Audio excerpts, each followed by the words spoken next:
Harga keingintahuan di masa yang mengekang. 22 Juni 1994, seorang pemuda berdiri di depan gedung kantor surat kabar dengan ekspresi lelah. Kantor surat kabar itu, Tempo, berdiri gagah dengan pintu terkunci di jalanan Jakarta. Pemuda menatap pintu yang digembok itu. Ekspresinya yang sama tercetak di wajahnya. Pemuda itu memakai seragam kerja yang rapi, namun terlihat lipatan-lipatan kusut yang tidak sengaja terbuat saat ia berlari dengan terburu-buru ke kantornya.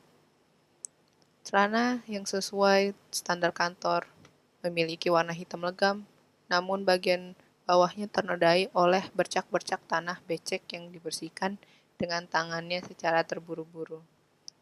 Helaian rambutnya yang ikal jatuh di dahinya saat ia menunduk sambil mengatur napas. Matanya yang terletak tepat di bawah alis tebalnya menangkap gembok di pintu. Ia merasa sebuah simpul diputar di perutnya. Begitulah tampak dan perawakan dari Kardi Ridwan, reporter surat kabar Tempo. Jabatannya baru saja turun menjadi mantan reporter Tempo dengan tutupnya kantornya itu. Menoleh, ia menatap catatan yang tertulis di pintu itu. Ditulis dengan tulisan tangan rapi yang ia kenal sebagai milik manajernya. Catatan itu berbunyi, tutup. Kardi merasakan perutnya berubah menjadi lubang kosong. Sejak sehari sebelumnya, ia telah memvisualisasikan momen yang sama itu berkali-kali. Tetapi, melihatnya secara langsung dengan matanya sendiri masih terasa seperti pukulan di perut. Ia ingat betul kejadian sehari sebelumnya. Hari terakhirnya bekerja di koran Tempo. Kardi teringat luapan kegembiraan yang dirasakan saat menerima amplop berisi uang dari manajernya dan baru menyadari apa yang baru saja terjadi beberapa detik kemudian. Koran tempat ia bekerja selama lebih dari setahun itu baru saja dibredel. Perintah Pak Harto. Ia ingat gumaman manajernya setelah mengumumkan berita duka itu ke seluruh kantor. Saat bangun pagi, ia berharap apapun yang dikatakan manajernya kemarin itu tidak benar. Bahwa ia akan datang ke kantornya dengan menikmati pekerjaan yang stabil meskipun seringkali membosankan. Sekarang, saat ia berdiri berhadapan dengan pintu kantornya yang digembok, semua khayalan tak masuk akal itu tercabut dari benaknya. Pikirannya kini berpacu ke masa depannya, yang tidak pasti dan mengkhawatirkan. Ia berjongkok di depan kantor yang tertutup rapat itu dan mengusap pelipisnya. Sekarang, di mana aku harus bekerja? Pikirnya keras-keras. Kardi mendongak dan menatap langit yang berawan namun cerah. Ia mendesah dan menunduk. Ada ide, Rendra. Ia menatap anak kecil yang digendongnya, keponakannya. Benar. Tiba-tiba ia bangkit dengan sedikit telanjang setelah melihat sekilas tempat kerjanya itu. Ia berbalik dan berjalan kembali ke rumahnya. Nasib buruk, pikirannya dalam hati, mencoba menenangkan diri. Tidak seburuk itu, ia mencoba menghibur dirinya sendiri. Aku akan segera melupakan semua ini. Kardi tiba di rumahnya. Saat tiba, ia melepas sepatunya, kotor dan sedikit berlumpur, dan memasuki rumahnya. Ia masuk dengan tenang, berusaha tidak membangunkan ibunya yang ia yakini sedang tidur. Ibunya yang sakit-sakitan. Betapa ia ingin menyingkirkan penyakit yang telah menderanya selama berbulan-bulan, tetapi sayang, dunia tidak bekerja seperti itu. Pulang pagi hari ini, Kardi mendengar suara seseorang berkata. Pandangannya beralih dari kursi ruang tamu ke seorang pria yang duduk di salah satu kursi ruang makan. Kakak laki-lakinya. Ya, Kak Fadlan, jawab Kardi pelan. Ia tidak yakin bagaimana cara memberitahu keluarganya bahwa ia telah kehilangan pekerjaannya. Ia melangkah perlahan, merasakan udara semakin panas di setiap langkahnya. Ia menyapa kakak laki-lakinya. "Ada apa?" tanya kakak laki-lakinya. "Kantorku. Aku di PHK." Kata-kata itu tiba-tiba keluar dari mulutnya. Kakak laki-laki Kardi mendesah, mengisap giginya. Meskipun tidak berkomentar, Kardi dapat merasakan mata kakaknya terpaku padanya saat ia bergerak, menidurkan keponakannya di tempat tidur bayi di salah satu kamar tidur. Ia membaringkan keponakannya perlahan, tetapi begitu selesai melakukannya, ia hampir melompat sambil berbalik. Kardi berdiri berhadapan dengan kakaknya. "Kenapa?" tanya Fadlan. "Itu, kau tahu bagaimana mereka meliput berita tentang kapal-kapal itu? 39 kapal. Itu alasannya. Kurasa yang ini akan lama. Kurasa aku tidak bisa hanya menunggu mereka buka lagi." "Ah, Pak Harto lagi ya? Memang itu presiden Pak." Kardi memotong ucapan kakaknya, langsung menyuruhnya diam dan dengan panik mengalihkan pandangannya ke pintu depan. Setelah beberapa saat terdiam, dia menghela napas lega dan menatap tajam ke arah kakaknya. "Apa?" ejek kakaknya. "Kau tidak bisa begitu saja mengatakan hal-hal itu. Mereka mendengarkan." Mendengar ini kakak Kardi hampir tertawa. "Berhentilah bersikap paranoid. Ngomong-ngomong, apa yang akan kau lakukan sekarang, Kardi?" Dia menarik napas dalam-dalam dan berkata, "Aku akan mencari pekerjaan. Kurasa penerbit surat kabar lain sedang membuka lowongan. Pekerjaannya akan sama seperti sebelumnya. Menulis di koran, semuanya." Suaranya memudar saat dia menyadari kakaknya masih menatapnya. "Bagaimana kakimu?" Kardi bertanya, mencoba meredakan kecanggungan. "Sudah lebih baik," kata saudaranya, sambil menunduk melihat kaki kanannya yang ditutupi gipsum dan perban. "Aku akan baik-baik saja dalam 3 minggu atau lebih. Mungkin saat itu aku akan menemukan orang yang menabrak kakiku dengan sepeda motornya," katanya sambil terkekeh. "Senang mendengarnya. Baiklah, aku akan pergi dan mencoba mencari tempat yang menyediakan lowongan. Nanti saja, Kak," Kardi menjawab sambil berkata demikian. Kardi berjalan menuju kamarnya. Tepat saat ia sudah duduk di kamarnya, Kardi melemparkan dirinya ke tempat tidurnya, sebuah kasur yang diletakkan di lantai. Ia melihat jam di kamarnya, sedikit lebih dari pukul 11:15. Namun, berita tentang kehilangan pekerjaannya membuatnya merasa seperti baru saja seharian bekerja dengan keras. Ia mendesah, tetapi ucapannya terputus saat mendengar keponakannya yang masih bayi menangis. Kardi secara naluriah berdiri dan berjalan menuju pintunya, namun kakaknya lebih cepat, tertatih-tatih menuju kamar keponakannya. Beberapa batang bambu tipis diikat dengan tali dan dipalu bersama-sama membentuk kruk darurat yang berderak di lantai saat Fadlan berjalan. Tak lama kemudian, tangisan itu berhenti. Memasuki kamarnya, mata Kardi tertuju ke sebuah sudut dan berjalan ke sudut itu. Ia mengusap-usap kayu ramping dari instrumen yang terletak di sudut kamarnya. Gitar. Lebih dari sekedar gitar, gitar itu hampir seperti pusaka. Instrumen yang diwariskan dari mendiang ayahnya. Di bawah gitar itu terselip potongan-potongan kertas yang mulai menguning. Di atasnya terdapat coretan-coretan dan catatan-catatan kunci gitar yang ditulis tangan dari ayah Kardi. Pemandangan lembaran-lembaran kertas itu membuatnya penasaran. Meskipun itu bukan hal baru baginya, ia hampir dapat melihat dengan kedua matanya sendiri catatan-catatan yang ditulis. Gema-gema dari masa lalu berbicara kepadanya melalui catatan-catatan itu. Sambil meringkuk tangannya, ia menggenggam catatan-catatan itu erat-erat dan memasukkannya ke dalam saku bajunya. Ia duduk di kasurnya dan mengambil gitarnya dan memetiknya secara acak. "Pagi-pagi gitaran," Fadlan mencibir. Kardi tidak mengatakan apa-apa, tetapi terus memainkan gitarnya. Kukunya yang panjang dan belum dipotong menggesek senar gitar, menggetarkan keenam senarnya.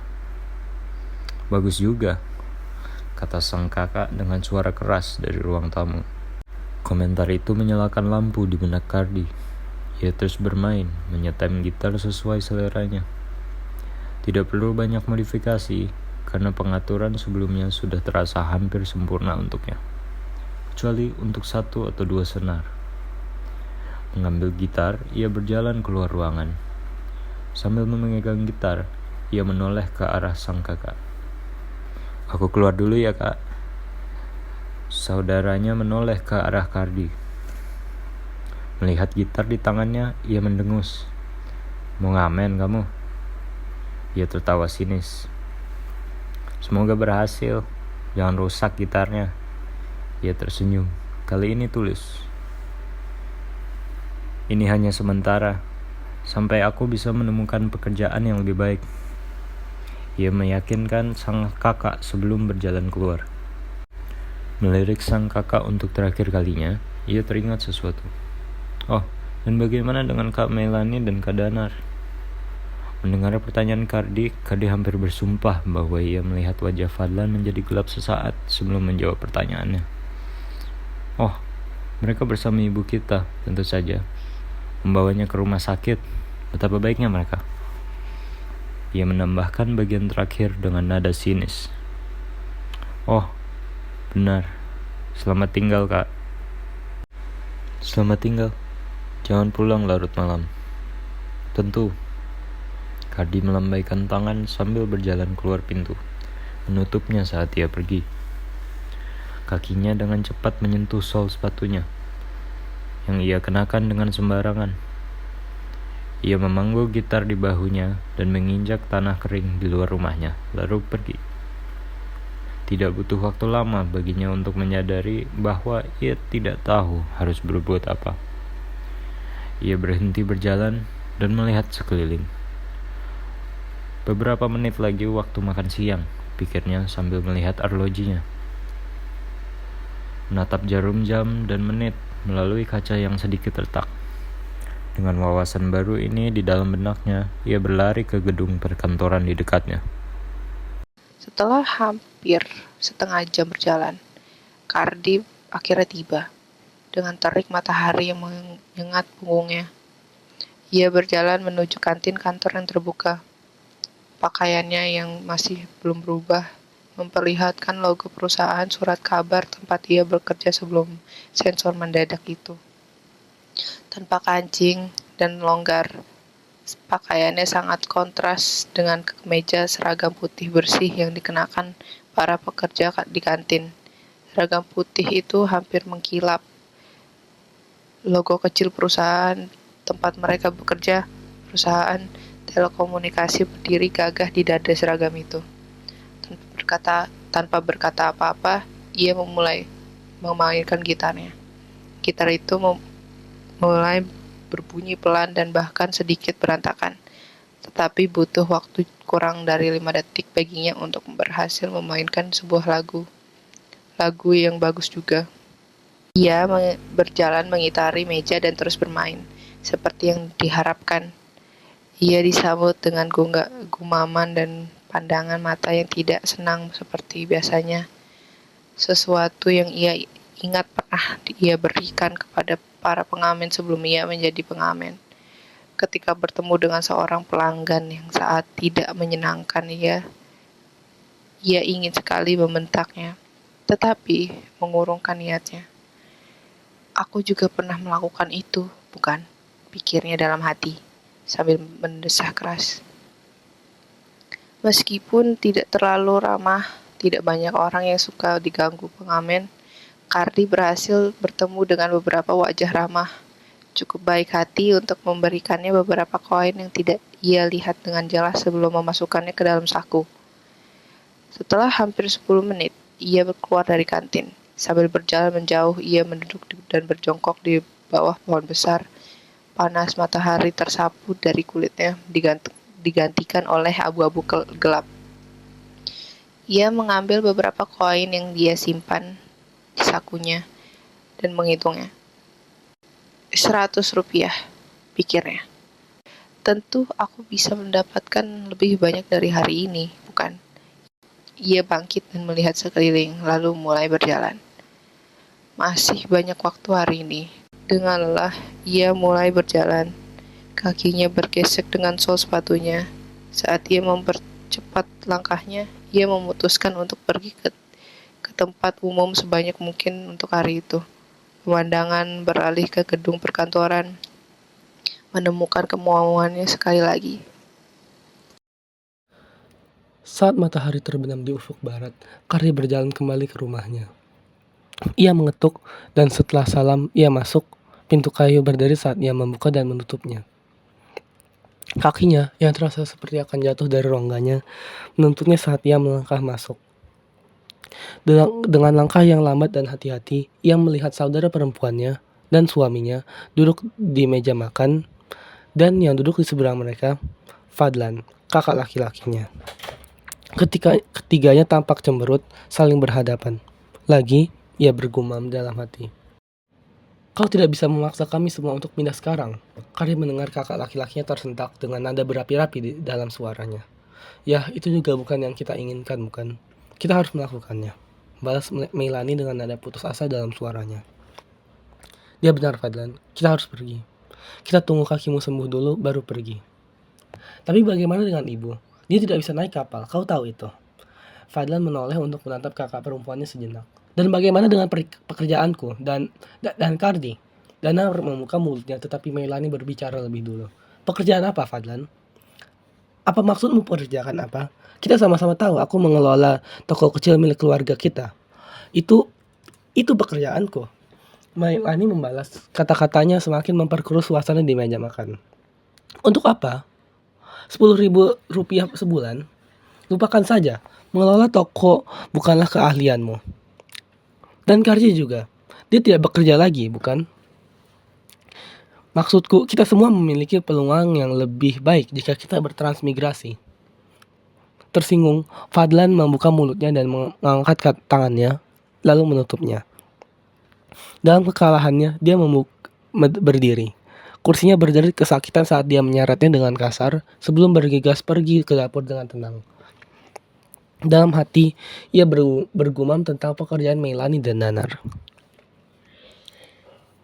Cardi memutuskan bahwa sudah waktunya untuk mengumumkan kedatangannya yang ia anggap tidak ada yang menyadarinya.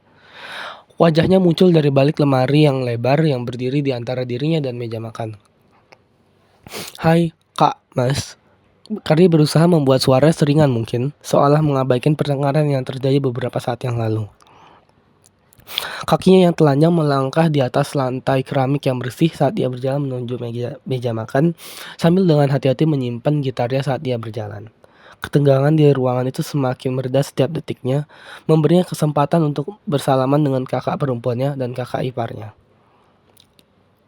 Melihat situasi semakin tenang dari detik ke detik, ia menduga bahwa itu aman dan duduk di meja makan di sebelah kursi yang diduduki Fadlan.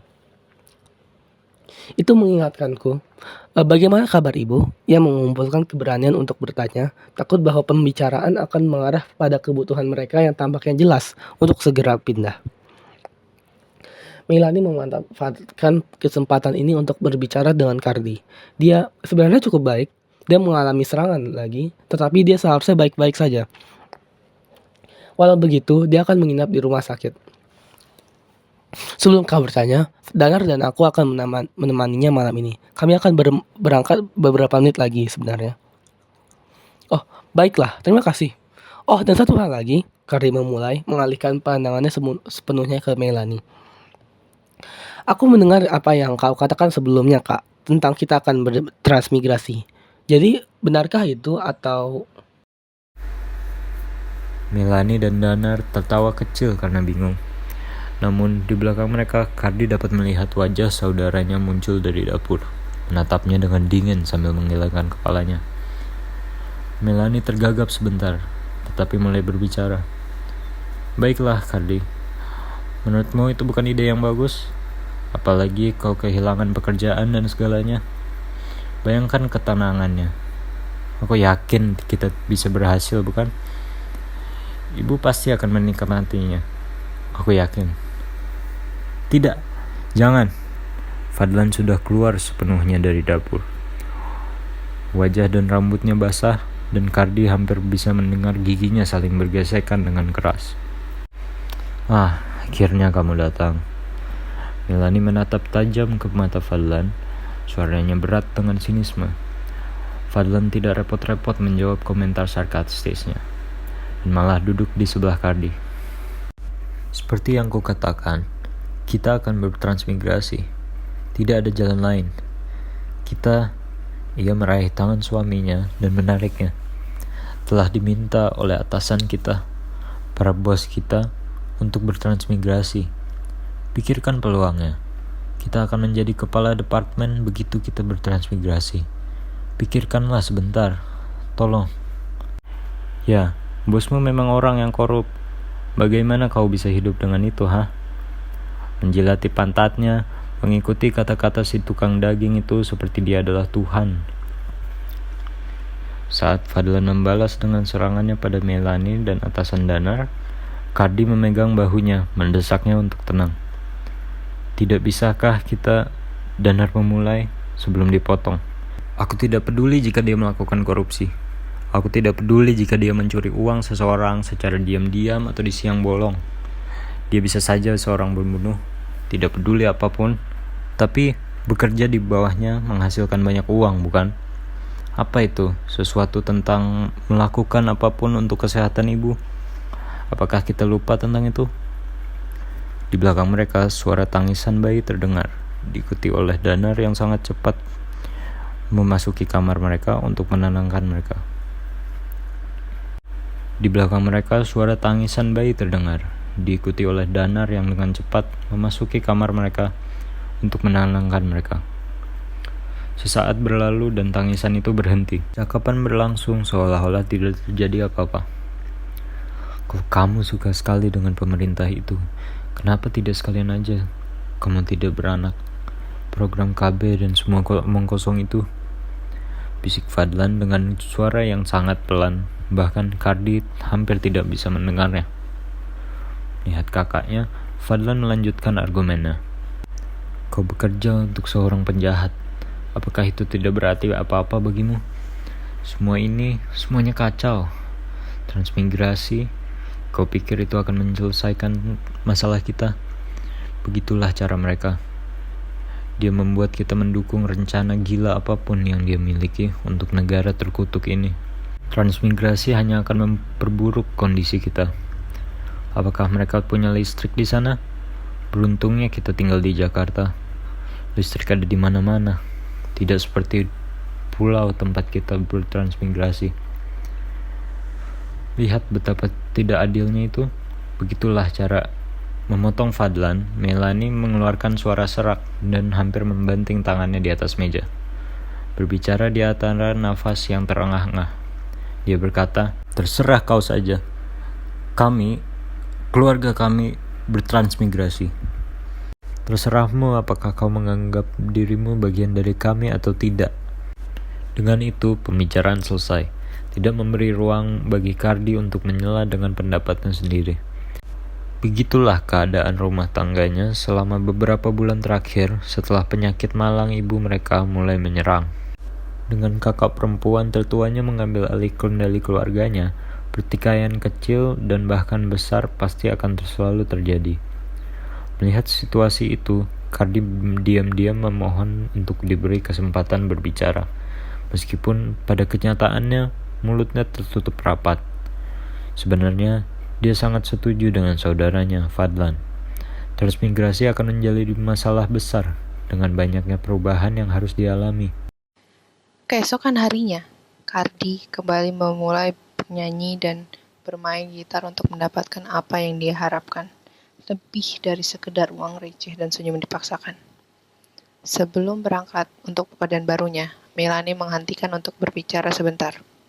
Mereka, orang-orang dari mana-mana, melakukan protes terhadap pemberedalan Tempo. Dia memulai dengan suara rendah menoleh untuk menatap Cardi dengan lurus. Mereka semua menentang keputusan itu. Mereka memanggil pemerintah.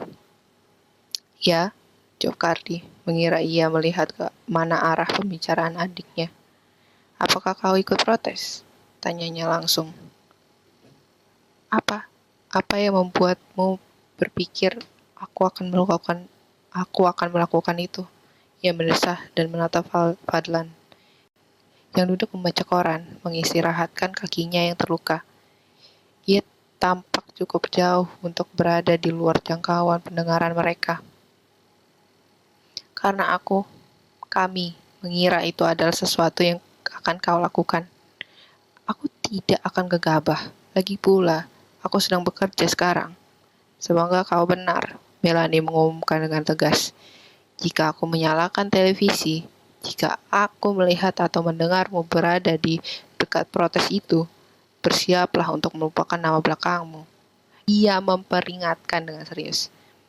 Hardy tidak mengatakan apapun, tetapi mengangguk pelan dan pada ketegasan adiknya. Hardy berangkat lagi dengan gitarnya. Kali ini ia menempelkan gelas plastik yang ia temukan di kantong sampah yang sudah dibersihkannya ke ujung gitarnya, sehingga pelanggannya bisa memberikan uang jika mereka mau menyisihkan sebagiannya untuknya dengan lebih mudah. Hari itu, ia menjalani rutinitasnya, berpindah dari satu tempat ramai ke tempat ramai lainnya, dari satu taman ke taman lainnya, dari satu stasiun ke stasiun lainnya. Jam demi jam berlalu bagai berabad-abad. Saat ia berkelana dari satu tempat ke tempat lain, seperti anjing pemburu yang mencari sisa-sisa makanan di sepanjang jalan. Ia melewati kerumunan orang yang memprotes penutupan koran Tempo. Namun ia mengabaikan mereka, takut akan konsekuensi jika ikut serta. Akhirnya, matahari mulai terbenam semakin barat, dan hari Hardy pun berakhir. Saat ia memutuskan untuk pulang setelah mengunjungi tempat akhir yang dikunjunginya, ia melihat sebuah sedan hitam berhenti di sebuah gedung di dekatnya. Dari dalam mobil muncul seorang pria berpakaian batik dan celana panjang yang dijahit khusus. Di pangkal hidungnya ada sepasang kacamata metalik berkilap yang membuat matanya tampak lebih besar dari yang sebenarnya dari sudut pandang Hardy. Pria itu memiliki kumis yang dipangkas rapi dan sekarang tidak lagi berjanggut. Rambutnya disisir rapi dan tampaknya selalu basah, mulai memutih. Enak ya penjabat, pikirnya hampir mengucapkan kata-kata itu dengan lantang. Tanpa berkata-kata apa lagi, ia berbalik pergi dan berjalan pulang. Hal yang sama terjadi keesokan harinya dan hari berikutnya selama seminggu penuh. 3 hari berlalu dan Kari memutuskan untuk mengikuti wawancara kerja di penerbit lain, mirip dengan yang sebelumnya. Berpakaian rapih, ia melangkah ke kantor koran Kompas. Kali ini ia tidak membawa gitarnya.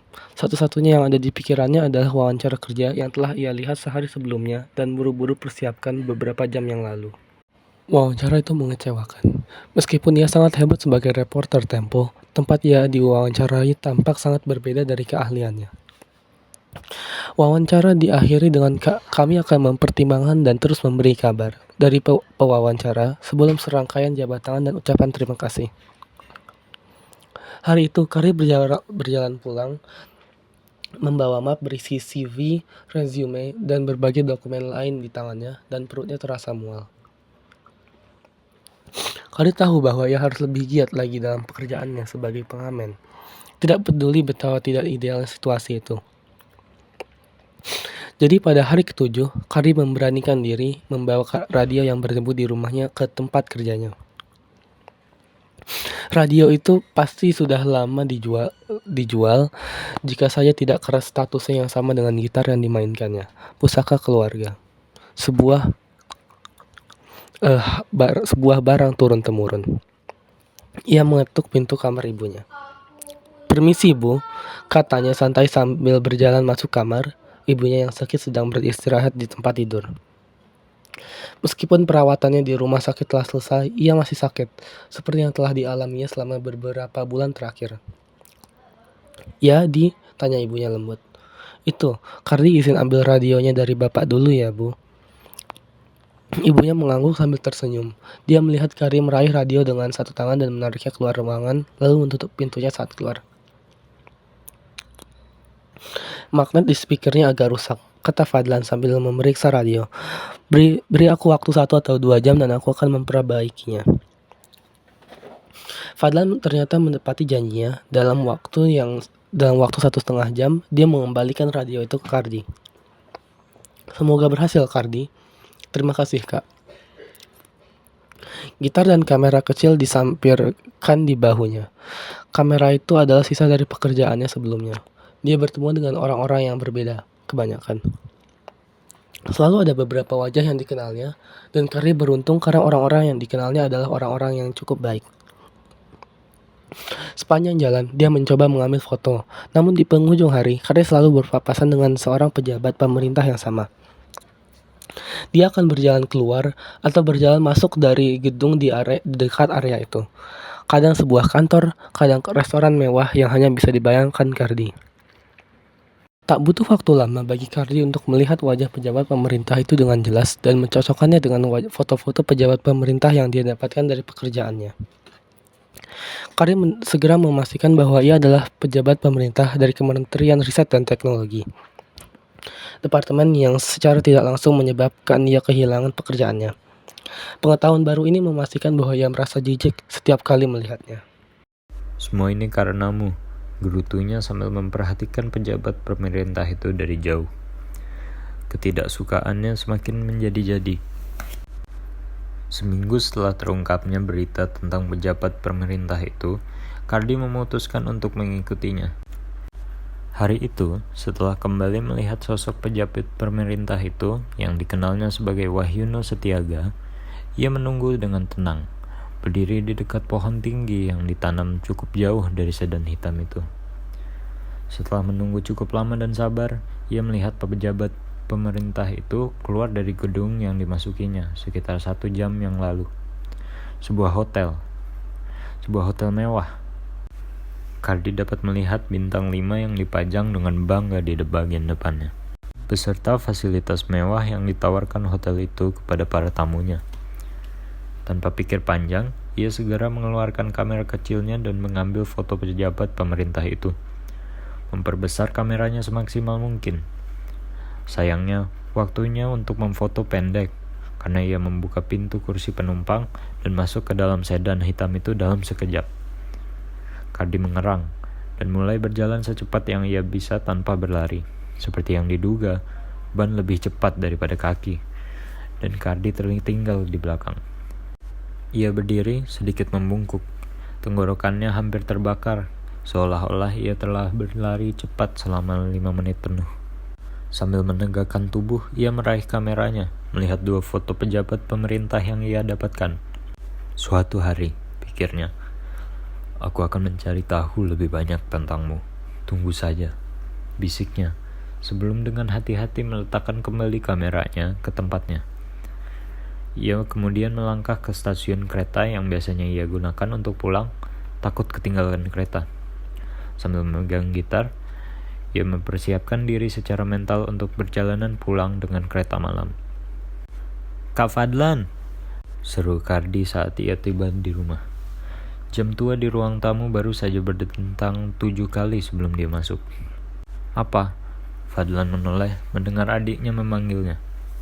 Kardi berjalan cepat ke arahnya dan mengeluarkan kameranya. Kardi melihat ke belakang Fadlan dan melihat bahwa mereka berdua sendirian. Kardi memanfaatkan situasi itu dan menunjukkan kepada adiknya wajah pejabat pemerintah yang difotonya beberapa jam lalu. "Jadi, itu orang dari Kementerian Riset dan Teknologi. Dia yang menyebabkan Tempo diblokir. Itu yang menyebabkan saya kehilangan pekerjaan. Sial, dia mungkin terlibat dalam seluruh cobaan kapal perang itu." "Dan apa yang kamu lakukan?" "Apa yang akan saya lakukan? Pertanyaan macam apa itu?" "Saya akan mencari tahu lebih banyak tentangnya. Coba saya temukan sesuatu." Kardi membuat gerakan mencubit dengan tangannya, yang bisa membuatnya jatuh. Iya, Kardi, luar biasa." Fadlan hampir melompat kegirangan.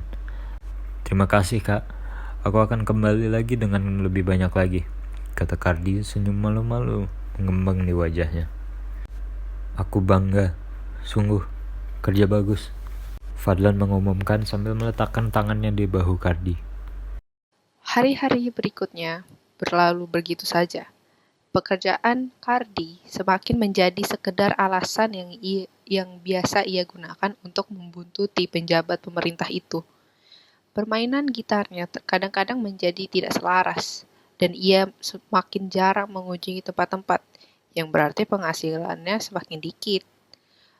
Berbeda dari hari-hari sebelumnya, pada suatu hari yang menentukan, penjabat pemerintah itu, setelah keluar dari gedung perkantoran, tidak masuk ke dalam sedan hitamnya. Dari kejauhan, Kardi melihat penjabat pemerintah itu mengatakan sesuatu kepada supirnya, yang mendorongnya untuk pergi ke suatu tempat yang tidak begitu diperhatikan Kardi. Ingin sedikit berolahraga ya? Kardi berpikir sinis. Wahyuno membuka kancing jasnya dan mulai perjalanan di tepi jalan. Jalanan di daerah itu sepi saat itu. Kardi menunduk melihat jam tangannya yang menunjukkan hampir pukul 18.30. Kardi segera mendongak lagi mengikuti Wahyuno dari seberang jalan. Ia menaikkan kap jaketnya dan menurunkan topinya. Kardi membayangkan dirinya bergerak-gerak di luar pandangan penjabat pemerintah itu. Cukup sepele untuk tidak diperhatikannya. Kemana kau akan pergi kali ini? 40 menit penuh berlalu dengan Kardi diam-diam mengikuti penjabat pemerintah itu menyeberang jalan. Sampai akhirnya sesuatu yang sepadan dengan semua usaha Kardi selama beberapa minggu akhir terjadi. Kardi melihat penjabat pemerintah itu memasuki sebuah hotel yang belum pernah dilihat sebelumnya. Anehnya, itu bukanlah hotel yang sangat mewah. Meskipun itu sama sekali bukan hotel yang buruk. Itu hanya berbeda dari hotel-hotel yang menurut Kardi akan dikunjungi pemerintah. Namun, melihat bahwa penjabat pemerintah itu telah melangkah masuk ke hotel, Kardi tidak punya pilihan selain mengikutinya. Kardi berdiri di depan pintu hotel. Cukup bersih dan terawat, tetapi tidak memiliki petugas yang biasa ada di hotel-hotel mewah, pikir Kardi. Saat masuk ke dalam gedung dari pintu, ia mendapati bahwa gedung itu tampak tua. Bukan bangunan tua yang elegan dan bersejarah, melainkan bangunan tua yang usang dan kasar, lengkap dengan bau aneh yang terus-menerus tercium di udara. Mengikuti pejabat pemerintah itu dari belakang, Kardi melihatnya berjabat tangan dengan beberapa pria berpakaian rapi yang mengenakan jas. Udara terasa sesak dan telapak tangan Kardi berkeringat. Ia merasakan perlunya ia mengambil sebuah foto di situasi tersebut. Menengok ke belakang, ia tidak menemukan siapapun dan memutuskan bahwa ia dalam kondisi aman untuk mengambil sebuah foto. Ia mengangkat kameranya setinggi pinggulnya sambil melihat sekeliling dengan gugup. Jari-jarinya menyentuh tombol rana sejenak sebelum memutuskan untuk mengambil fotonya. Saat melakukannya, ia menangkap sedikit isyarat bahwa pejabat pemerintah tersebut menerima sebuah amplop kecil sebelum dengan cepat menyelipkannya ke dalam saku jasnya. Apa itu? Kardi mengambil satu foto terakhir sebelum berhenti untuk memahami situasi tersebut. Tidak masalah. Ia bisa merasakan senyum tanpa sadar terbentuk di wajahnya saat ia mengemasi kameranya dengan tergesa-gesa. Kakinya dengan cepat membawanya sejauh mungkin dari gedung tersebut dalam waktu sesingkat mungkin yang ia bisa lakukan. Kak, panggil Kardi. Ya, Fadlan berbalik. Lihat ini. Kardi hampir berteriak sebelum dengan cepat merendahkan suaranya sambil menunjukkan kepada saudaranya foto-foto yang diambilnya dari pejabat pemerintah tersebut. Lihat, kau lihat itu. Amplop itu aku yakin isinya uang. Ini buktinya, ini besar. Seolah tidak mendengar apapun yang dia katakan Kardi, Fadlan berkomentar sinis. Dan ini besar. Kita bisa memanfaatkan ini, entah bagaimana. Setelah semua yang dilakukan pria itu, ini kesempatan kita. Bagus untukmu, kata Fadlan lemah sambil berbalik meninggalkan percakapan. Apa maksudmu, Kak? Kaulah yang membuatku terlibat dengan ini sejak awal. Fadlan mendesah. Penyakit itu ibu semakin parah dan akhirnya kita melihat beberapa dampak dari kehilangan pekerjaanmu. Oh, tidak apa-apa. Fadlan meyakinkan. Hentikan hal yang sedang kau lakukan ini. Hentikan saja, aku mohon. Kami membutuhkanmu di sini, Kardi. Mendengar kata-kata Fadlan, Kardi merasa hatinya hancur. Dalam benaknya, ia merasakan kameranya jatuh dari tangannya dan tergantung tak tentu arah dengan tali yang diikatkan di tangannya. Bagaimana keadaannya dan di mana ibu? Di rumah sakit, kalau kau belum tahu. Kak Melani dan Danar sedang bersamanya. Fadlan mendesah dan menatap kakinya yang patah. Begitu ibu baik-baik saja, kita akan mengikuti rencana Kak Melani. Kita keluar dari sini. Aku yakin ibu akan lebih baik setelah kita pindah. Arya mengangguk sebagai jawaban, berjalan lemah ke kamarnya dan membiarkan dirinya jatuh ke kasur yang tergeletak di lantai. Ia mendesah. Ia tahu secara objektif saudaranya benar. Pindah adalah pilihan terbaik. Sementara itu, ia harus fokus pada pekerjaannya sebagai pengamen. Ia tahu itu semua dengan sangat baik, namun entah mengapa ia percaya ia menginginkan sesuatu yang lain. Aku bisa melakukannya. Aku bisa menjatuhkannya dan itu akan membantu kita semua. Aku bisa membantu kita. Tunggu saja, pikir Kardi. Saya janji, tolong lihat ini, pinta Kardi. Resepsionis di kantor surat kabar menatapnya. Maaf, tapi Anda harus berbicara dengan orang lain dan mereka sedang sibuk sekarang. Tunjukkan saja ini, oke? Kardi menyerahkan kameranya kepada resepsionis. Lihat 10 foto terakhir atau lebih. Katakan pada mereka bahwa ini Wahyuno Setiaga. Saya yakin mereka tertarik. Resepsionis itu mendesah. Oh, dan saya Kardi Ridwan. Ini kartu nama saya. Imbuh Kardi sambil memberikan selembar kertas kecil pada resepsionis. Di kertas itu tertulis nama lengkap dan alamatnya, dengan tulisan tangan yang paling rapi yang bisa dibuat. Sekali lagi, terima kasih banyak, teriak Kardi sambil berlari keluar dari kantor surat kabar, siap menjalani harinya sebagai pengamen. Namun hari itu, Kardi hanya fokus untuk mencari uang. Ia bermain sebaik mungkin dan mengunjungi sebanyak mungkin tempat. Seperti biasanya, pada akhirnya ia masih menyempatkan diri untuk mencoba menemui pejabat pemerintah di tempat yang sama. Anehnya, untuk pertama kalinya sejak Kardi mulai mengamatinya, pejabat pemerintah itu tidak ada di sana. Aneh, pikirnya. Namun ia tidak menghiraukan pikirannya itu. Aku mendengar beberapa suara tadi malam. Melani berkomentar santai saat ia dan yang lainnya sarapan bersama. Untungnya, Ibu Kardi sudah kembali dari rumah sakit. Meskipun sebagian besar masih terbaring di tempat tidur, dengan Fadlan dan Melani yang merawatnya hampir sepanjang waktu. Aneh, jawab Kardi. Ya, mungkin itu hanya beberapa anak muda yang memutuskan untuk menghabiskan waktu di dekat rumah kita. Kamu tidak perlu menghiraukan mereka. Tetap saja, akhir-akhir ini kita tidak bisa terlalu berhati-hati. Melani menatap Fadlan. Selama 2 hari penuh, semuanya berjalan dengan baik. Fadlan tampak semakin membaik setiap jam. Dan Ibu Kardi bisa berjalan-jalan, meskipun masih dengan bantuan. Pada hari ketiga, saat Kardi memasuki rumahnya, ia merasa ada yang janggal. Selain fakta bahwa ia tidak melihat pejabat pemerintah itu lagi sejak mengikutinya ke hotel itu. Semuanya tampak baik-baik saja hingga hari itu.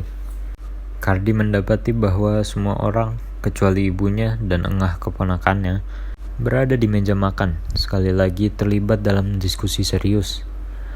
Mereka tampak tidak memperhatikannya saat ia beringsut mendekati meja. Setelah beberapa langkah, ia akhirnya menyadari apa yang di atas meja selama ini. Sebuah batu besar, seukuran kepalan tangan besar dengan catatan tulisan tangan terkait padanya. Catatan itu ditulis dengan tulisan tangan tebal berbunyi, "Jangan macam-macam." Ah, di sana kau Kardi. Fadlan tiba-tiba memanggil tanpa berkata apa-apa. Ia menarik kursi di sebelahnya dan menarik lengan Kardi, menariknya untuk duduk di kursi. Kardi melakukan apa yang diperintahkan kepadanya, meskipun cengkraman kuat saudaranya masih terasa beberapa menit setelah ia melepaskannya. Apa itu? Kardi dengan agak bodoh, bertanya, "Itu sebuah catatan, sebuah peringatan untuk seseorang." Danar mengucapkan bagian terakhir dengan giginya terkatup. Meskipun matanya menunjukkan rasa takut, di rumah ini seseorang melakukan sesuatu yang cukup buruk hingga mereka diikuti di sini. Ia menekan jari telunjuk ke meja. "Bagaimana?" Meilani bertanya sambil menatap Fadlan dan Kardi. "Kak, kamu tahu, aku kan tidak pernah ikut unjuk rasa selama ini. Berminggu, sebulan, aku jarang keluar rumah," kata Fadlan. Setelah menyelesaikan kalimatnya, dia menunduk ke meja dan tidak mengangkat tangannya. "Cukup adil. Dan bagaimana denganmu, Kardi?" Meilani kini mengalihkan pandangannya ke Kardi dengan suara sedingin es. "Aku tidak melakukan apa-apa. Aku hanya bermain gitar, pergi ke semua tempat dengan rute yang sudah kuceritakan kepadamu. Aku janji, aku tidak melakukan hal bodoh." "Itu mungkin tidak sepenuhnya benar," komentar Fadlan tanpa mengangkat matanya dari meja makan. "Apa maksudmu dengan itu, Fadlan?" tanya Melanie. Setiap tingkah lakunya membuat merasa seperti kepala sekolah yang menghukum anak-anak yang nakal. "Foto-foto itu, Kardi." Fadlan akhirnya mengangkat matanya dari meja makan untuk menatap langsung ke arah Kardi. "Kenang, Kardi." Hatinya mencelos. Ia bisa merasakan tubuhnya menyusut, perlahan jatuh dari kursinya. "Apa? Foto apa?" desak Melanie. "Lihat, Kak." Kardi kebetulan mengambil beberapa foto mencurigakan dari seseorang pejabat pemerintah tertentu, Wahyuno Setiaga. Kardi mengikutinya ke sebuah hotel dan hanya mengambil fotonya seperti dia adalah serangga liar. Mungkinkah itu menjelaskan situasi ini? Suara Fadlan berat dengan sikap apatis. "Benarkah itu?" Melanie menginterogasi. Kardi merasa seolah-olah dia sedang mengamatinya dari ujung kepala sampai ujung kaki dengan tatapannya yang tak tergoyahkan. "Ya, aku melakukannya." Terdengar erangan jengkel kolektif di seberang meja. Fadlan dan suami Melanie memukul meja makan, sementara Melanie menutupi seluruh wajahnya dengan tangannya. Sesaat berlalu, dan Melanie berdiri dan berjalan ke posisi Kardi. Setiap langkah kakinya yang telanjang di lantai keramik terasa seperti tusukan pisau di perut Kardi.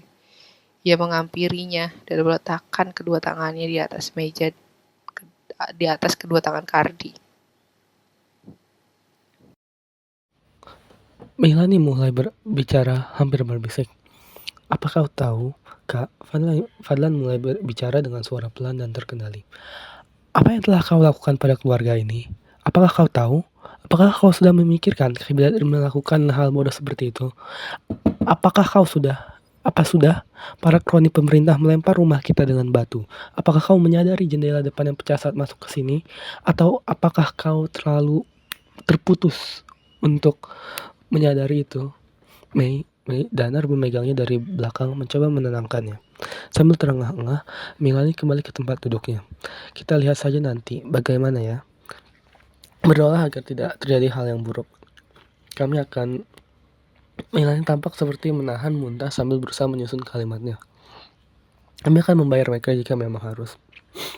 Semoga dengan bertransmigrasi kita bisa lepas dari belenggu mereka." Ancaman-ancaman itu terus berlanjut selama 3 hari berikutnya. Setelah batu yang disertai catatan itu datanglah sebuah batu bata yang juga disertai sebuah catatan. Kemudian, sebilah pisau menancap di pagar rumah mereka. Pada hari ketiga, hanya sejam setelah Kardi, Melanie, dan Danar berangkat kerja, Fadlan menemukan segenggam foto Kardi sendiri di beranda rumah mereka. Foto-foto itu tampak diambil dari sudut yang tinggi atau yang sangat rendah, jauh dari tempat di mana Kardi dapat melihatnya. Setelah mengamati pakaian Kardi dengan seksama di foto-foto itu, Fadlan mengenali foto-foto itu diambil kemarin, kemungkinan besar pada sore hari melihat pencahayaan foto-foto itu. Foto-foto itu memperlihatkan Cardi saat berjalan, memainkan gitar, dan saat beristirahat di bawah naungan pohon. Kenyataan bahwa ada seseorang yang membuntuti Cardi semakin jelas terlihat. Namun kenyataan itu tidak terlalu terlihat bagi Cardi. Di sisi lain, Cardi pergi bekerja seperti biasa. Ia melakukan semua hal sesuai rutinitas yang biasa, hingga waktu dan tempat ia beristirahat. Baginya, hari itu sebuah hari yang biasa saja. Ia tidak tahu tentang foto-foto itu. Ia juga tidak tahu tentang orang yang mengikutinya sehari sebelumnya. Aku akan bekerja keras, dan aku akan bisa membantu ibu. Ulangnya berulang-ulang dalam benaknya. Cardi tidak tahu tentang resepsionis pengkhianat yang telah diberi semua yang ia dan atasnya perlu ketahui tentang Cardi. Ia belum menyadari mata rantai yang hilang yang memungkinkan pejabat pemerintah itu tahu tentangnya. Belum saatnya. Fadlan menunggu Cardi di beranda. Ditopang dengan tongkat bambu daruratnya, ia berdiri, melihat ke kanan dan kiri, mencoba melihat apakah ia mungkin. Hanya mungkin melihat Cardi pulang berjalan cepat dengan gitar akustik keluarganya di tangannya. Di mana dia sekarang? Fadlan bergumam dan mengerang dengan frustasi. Di balik nada frustrasinya dalam suaranya, seseorang yang dekat dengannya akan merasakan kekhawatiran. Milani dan Danar dengan mobil dinas mereka pergi luas dan jauh, berusaha mencoba mengikuti jejak Cardi sebaik mungkin. Meski begitu, mereka tidak berhasil. Ibu Cardi dan keponakannya tidak tahu apa-apa tentang seluruh situasi yang terjadi dengan Cardi. Mereka pun terus hidup menjalani hari mereka seperti hari-hari yang lainnya. Seolah-olah itu adalah malam yang biasa. Yang mereka tahu hanyalah bahwa pada malam itu, Cardi tidak pulang. Cardi juga tidak pulang pada malam berikutnya atau malam setelahnya. Hari berganti minggu. Hari transmigrasi akan segera tiba bagi seluruh keluarga. Fadlan dan Melanie mengemasi barang-barang berharga mereka yang sedikit ke dalam koper besar, berbicara. Fadlan yang kakinya sudah sembuh total berdiri tegak di samping Melanie. Fadlan meletakkan kemeja yang digulung di dalam bagasi. Kak, kita akan meninggalkan Cardi begitu saja. Bahkan tidak mengucapkan selamat tinggal. Apa pilihan kita? Melanie menjawab pelan sambil meletakkan sepotong pakaian lagi di bagasi. Kita berdua tahu bahwa saat ini dia pasti... Melanie menutup mulutnya, tidak dapat mengucapkan sepatah kata pun. Dia sudah pergi. Kenapa dia begitu? Bodoh. Air mata jatuh dari mata Melanie. Ya Tuhan, apa yang harus aku katakan pada ibu? Fadlan berdiri diam, tidak bergerak. Beban kehilangan mereka membuat mereka tidak dapat bergerak selama beberapa menit pada akhirnya. Saat seluruh keluarga menaiki kapal feri besar itu, mata mereka terpaku ke pelabuhan. Setiap penumpang kereta akhirnya selesai menaiki kapal, tepat sebelum sinyal keberangkatan kapal berbunyi. Dengan itu, kapal bergerak, perlahan menjauh dari Jakarta, dari Pulau Jawa. Keluarga itu terus menatap pelabuhan. Jauh di lubuk hati, secara harapan terakhir, Fadlan mengatakan kepadanya bahwa mungkin ia menemukan Cardi di antara kerumunan yang berkumpul di sekitar teluk. Mungkin ia akan datang berlari, pakaiannya kotor dan acak-acakan. Jika fantasi yang tidak masuk akal itu menjadi kenyataan, mungkin Cardi akan berenang, berusaha mengejar kapal itu. Mungkin ia akan berhasil. Ia perenang yang hebat, kata Fadlan. Mengingat saat-saat mereka berdua berenang di sungai yang jaraknya hanya setengah jam berjalan kaki dari rumah mereka. Fadlan terkekeh. Saat kapal itu semakin jauh dari Pulau Jawa, ia menyadari bahwa semua yang ada dalam pikirannya hanyalah itu, pikiran, fantasi. Jadi ketika bagian terakhir Pulau Jawa menghilang dari pandangan mereka, keluarga itu pergi ke tempat tinggal mereka. kehidupan baru. Epilog. Bisakah kau membantu membongkar tas itu, Fadlan? Perintah Danar sambil menunjukkan ke sebuah koper kecil berwarna hitam. Tentu, Kak. Fadlan dengan cepat mengusap tekstur koper itu, sebelum membukanya dengan kunci kecil. Saat membuka koper itu, tercium bau pakaian yang baru dicuci, bercampur dengan bau hujan yang mengguyur rumah baru mereka, yang jaraknya lebih dari 1000 kilometer dari kehidupan lama mereka. Fadlan mengeluarkan isi koper itu, yang sebagian besar berisi barang-barang yang memiliki nilai sentimental. Saat mengeluarkan setumpuk buku, ia mendengar bunyi kertas-kertas yang jatuh ke lantai. Ia melihat tumpukan buku di tangannya dan melihat kertas itu terlipat di lantai. Ia mendengar bunyi dentuman keras saat ia meletakkan buku-buku itu dengan hati-hati di atas meja kayu minimalis dan membungkuk meraih kertas-kertas itu. Ia merasa kertas itu halus, mirip dengan tekstur foto-foto yang dicetak. Dugaannya terbukti benar saat ia membalik kertas-kertas itu dan melihat bahwa itu memang foto, disertai dengan catatan ketikan sepertinya. Saat ia mengamati foto-foto itu lebih dekat, ia melihat orang yang difoto. Orang yang sama dengan menyebabkan hilangnya Cardi. Penghilangan adalah eufemisme karena ia takut untuk memikirkan apa yang terjadi kepada adik laki-lakinya, yang rasa ingin tahunya dan rasa kebenarannya, dalam arti tertentu, telah menempatkannya dalam kesulitan seperti yang dialami sekarang. Sambil menyingkirkan foto-foto itu, ia melihat catatan itu. Ditulis dengan huruf standar mesin ketik, adalah rapot terpinci tentang semua temuan Cardi tentang orang itu, Wahyuno Setiaga. Tuduhannya yang terbungkam, koneksinya, reputasinya, semuanya. Setelah selesai membaca laporan itu, Fadlan dengan sangat bersemangat memasukkan foto-foto itu ke saku bajunya. Catatan itu tetap berada di tangannya yang kepal saat ia bergegas menceritakan temuannya kepada saudara perempuannya. Bagaimanapun, kerja keras Cardi tidak sia-sia.